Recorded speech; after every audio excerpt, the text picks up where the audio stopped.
Oh, nice. Oh, this? Don't worry, darling.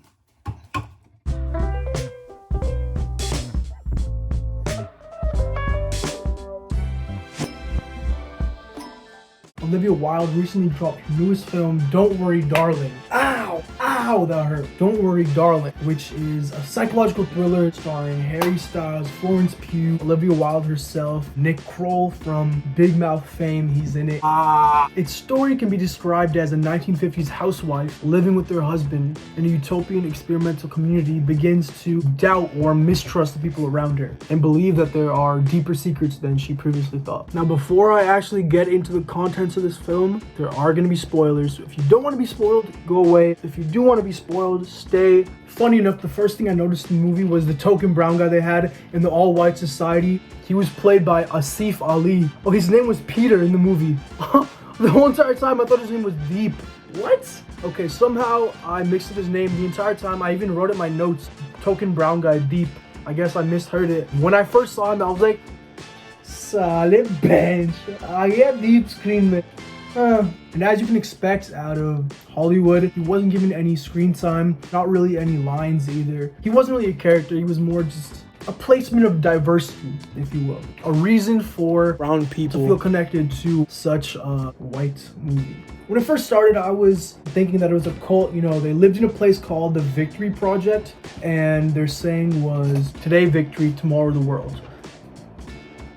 That's the most generic cult-like saying I've heard in my life, where there's one leader who has a power over everyone else, exerts it over them, and everyone else has that respect and almost godlike view towards that one person who leads the cult. In this case, that one person ends up being Chris Pine, who played his part really well. The world's most mid-motivational speaker, a lawyer also. He made others want his approval, want to go out of their way to seek his approval as their godlike figure. A great example of this is actually that dinner scene that I'm about to reference, where Chris Pine walks through the door later than everyone else, power play, and doesn't have any tie on. But every other guy in that room has a tie on, and as soon as he takes those steps in, they all look around and take their ties off, except for Harry Styles, as if to say they want to be on his level, they want to be like him, they want to take after him in order to gain his respect. He was charismatic with an underlying danger and anger you saw that could burst at any moment, especially during the dinner scene. I thought the dinner scene was one of the best executed scenes of the entire film, especially from a director perspective. Olivia Wilde and her selection of shots,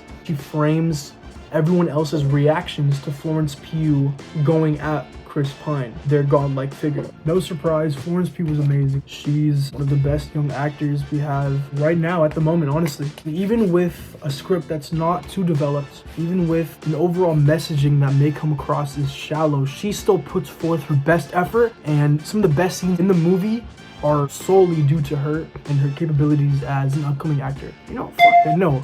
As an established actor who has so much more potential. That's the correct way to describe her, because that's who she is. She plays into her paranoia with the sense of desperation that makes you want to root for her throughout the movie. Another thing that I actually enjoyed about the movie was some of the overhead shots that Olivia Wilde chose to use. Every single time she used one of those overhead shots, it was used to portray a sort of distance between the protagonist of that scene and everyone else. If you guys go back and watch the movie, you'll know what I mean. Be sure to check out every single time that overhead shot flipped upside down is used and see what context it's used in, and you'll catch what I'm trying to say. The film was littered with metaphors and symbolism. One of the first ones that I caught really early into the movie was that feeling of disconnect and isolation. The first thing that pointed towards that was that utopian society that they lived in, the Victory Project village, or whatever you want to call it. It's not a village. That's a village. What do you call those things in India?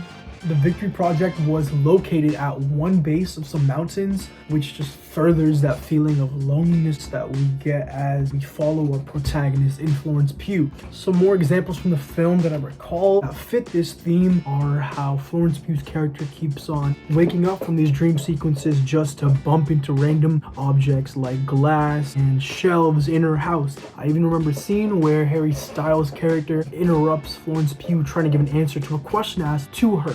from Chris Pine. Once again, just showing that even in her home life with the person that she's supposed to love, she's constantly being suffocated and pushed down. Honestly though, those examples could have sufficed, but for some reason Olivia Wilde thought that we as audience members should keep on seeing that she's suffocated even though we get it. Like, it just became more and more heavy-handed with one scene, Florence Pugh just legitimately taking saran wrap up. What is this called?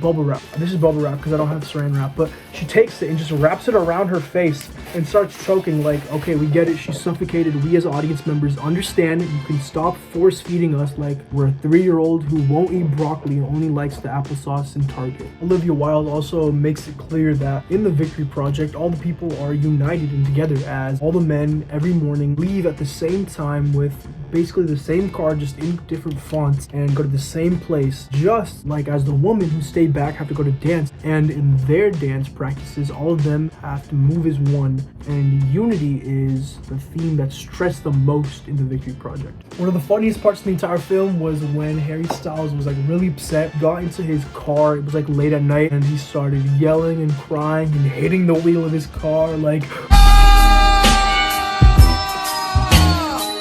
So the further we get into the film, the closer we get to the end, the more Florence Pugh just ends up learning about that society that doesn't actually exist. It's all in their mind. The utopia that is the Victory Project is just a VR headset, VR reality world that Chris Pine created. And all these men in the society came together and forcefully made their wives lose their actual regular everyday life in order to bring them into a false world where nothing is real. It's all in their mind. And that twist wasn't a bad one, but the fact that every single guy in the movie just flipped right there from an actual character. Well, not every single one was a character, because like I said, our boy Deep wasn't, but every other guy went from an actual character to a caricature.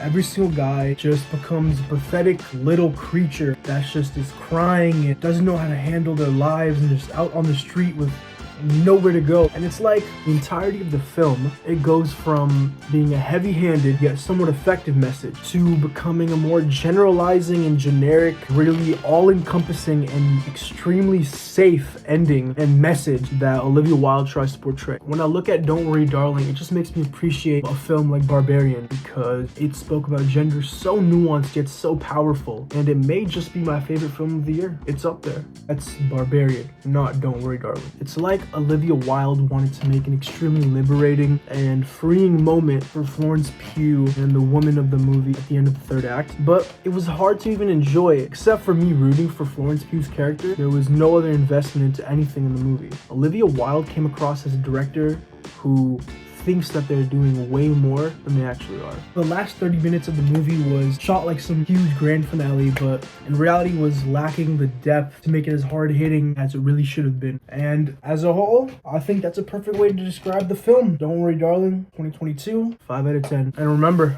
stay brown and stay proud.